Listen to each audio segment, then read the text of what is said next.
Hey everyone, welcome to Things Lucy Reads. I'm Luce and this is a queer book recommendation video.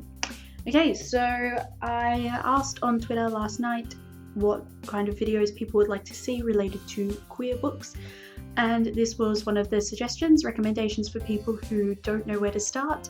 So I thought that is probably the one I can do easiest because all of the books I would recommend I have here with me and I've read them all, and so yes. This is the one I chose to do first. The first one I'm going to start with is Aristotle and Dante Discover the Secrets of the Universe by Benjamin Elire Sayens. It has been quite popular on BookTube for the last year, and mostly when people haul and review it, they say that, oh, it's about two Mexican-American boys who meet and become friends, and it's about growing up and high school and coming to terms with your cultural identity and all of this.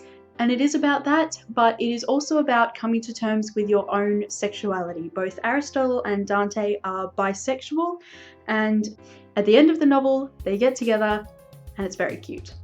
I really love this book. I gave it 5 out of 5 stars. Another thing that I really enjoy about it is the relationship that they both have with their parents. They both have really great relationships with their parents and each other's parents, and all of the parents are really supportive of who they are, and they just want them to be happy. And it's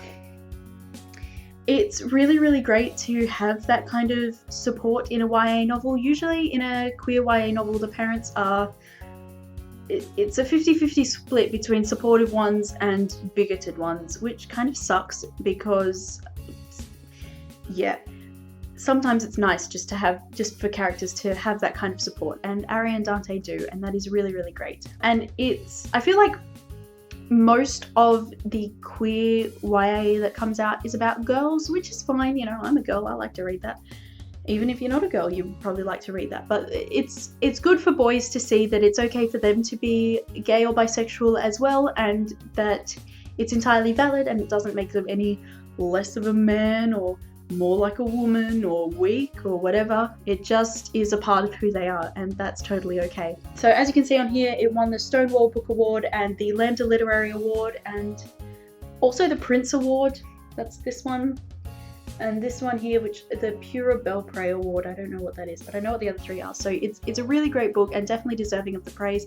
And I think the fact that Ari and Dante are both Mexican-American is just the icing on the cake. This is a really great book, and if you haven't read it already, you really should, because it's beautiful. The next book that I'm going to recommend is The Flywheel by Erin Goff. This is an Australian lesbian YA book set in Sydney. I've talked about it so much, but I'm going to tell you what it's about again. It's about a girl called Delilah who runs a cafe in Sydney with her dad, and her dad goes on an overseas trip, and so Delilah has to manage the cafe and deal with high school. She's in year 11 or year 12? Year 11, I think. And so she has to kind of deal with running the cafe and being in high school and all of that at the same time. And she has a crush on the girl who dances in the tapas bar across the road. And yeah, again, her dad is really supportive of who she is. He even put like a rainbow flag on the door of his cafe to show that it was a safe space for queer people, which I thought was excellent. And Delilah is having some troubles at school. She had kind of like a ill-fated relationship with one of the popular girls, and it kind of blew up in her face.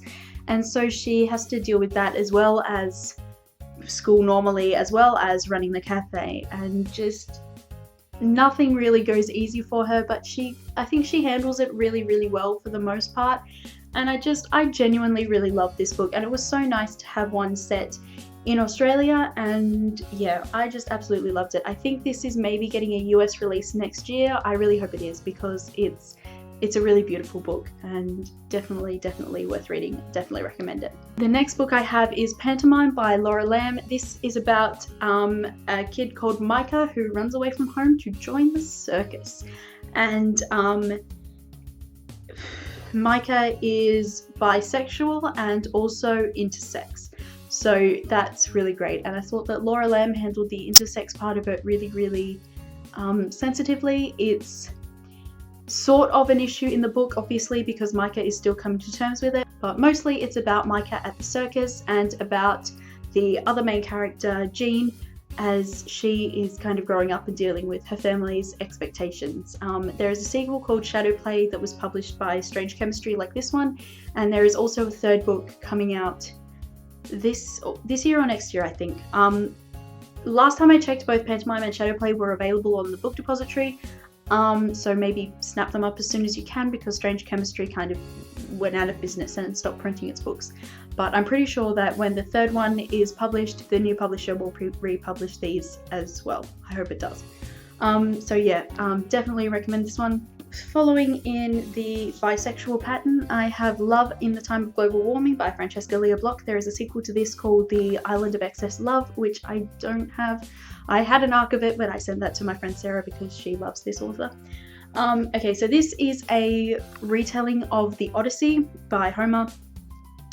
It's sort of like magical realism, except probably mythological realism is a better way to describe it. A lot of Francesca Lia Block's books have their roots in Greek mythology, and in a lot of cases the Greek myths are real and all of the people in them are alive and living in LA. Maybe they've been reincarnated, but they all live in LA. So yeah, a big natural disaster happens and it kind of destroys the whole world, and there's very few survivors, and Pen is the only one out of her family that is left. And so she finds out from this person that maybe her family is still alive, so she takes this guy's car and tries to find them. And along the way she meets other survivors and they kind of join her on the journey, and it's just really, really beautiful. And like I said, there are elements of Greek myths in here, so there's like giants, cyclops, and things like that. And it was just a genuinely beautiful book. It was quite strange. A lot of her books are quite strange, so be prepared for that, but I really, really enjoyed it, and the sequel is equally as good.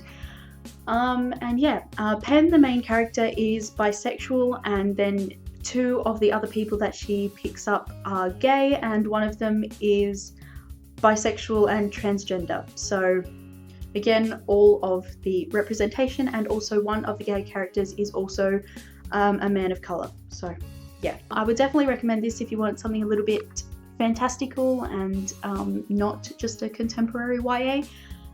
Yeah, it's really, really great, and so is the sequel. The next one I'm going to recommend is the one that's the most important to me, and that is Tessa Masterson Will Go to Prom by Emily Franklin and Brendan Halpin. This is the first queer YA book that I read that really spoke to me. I'd read a couple in high school.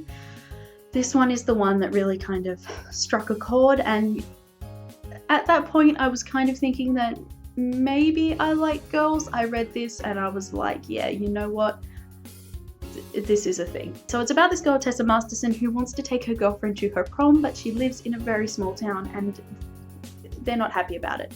So it's just about those struggles that she has, and it also kind of drives a wedge between her and her best friend Lucas. It's about kind of the town being divided into people who support her and people who don't, and how she deals with that, and the stresses it puts on her relationship with her friend Lucas and her girlfriend and her parents. It's a very topical book. It was written a couple of years ago, but it's still relevant. This is a thing that you hear about all the time, queer teenagers wanting to take their same gender partner to the prom and not being allowed to, which frankly is a stupid rule. But unfortunately it happens. So yeah, it's a really, really great book, and I need to reread it. It is very significant to me in my life, and so maybe it will be significant to you in your life. Let me know if you've read any of these or what you thought, or if you think any of these sound interesting. Hopefully this helps and gives you some idea of where to start possibly, and yeah. There will be more of these in the future as I read more of my queer collection, so look forward to those. That is all for this video, and I will see you when I see you. Bye everyone.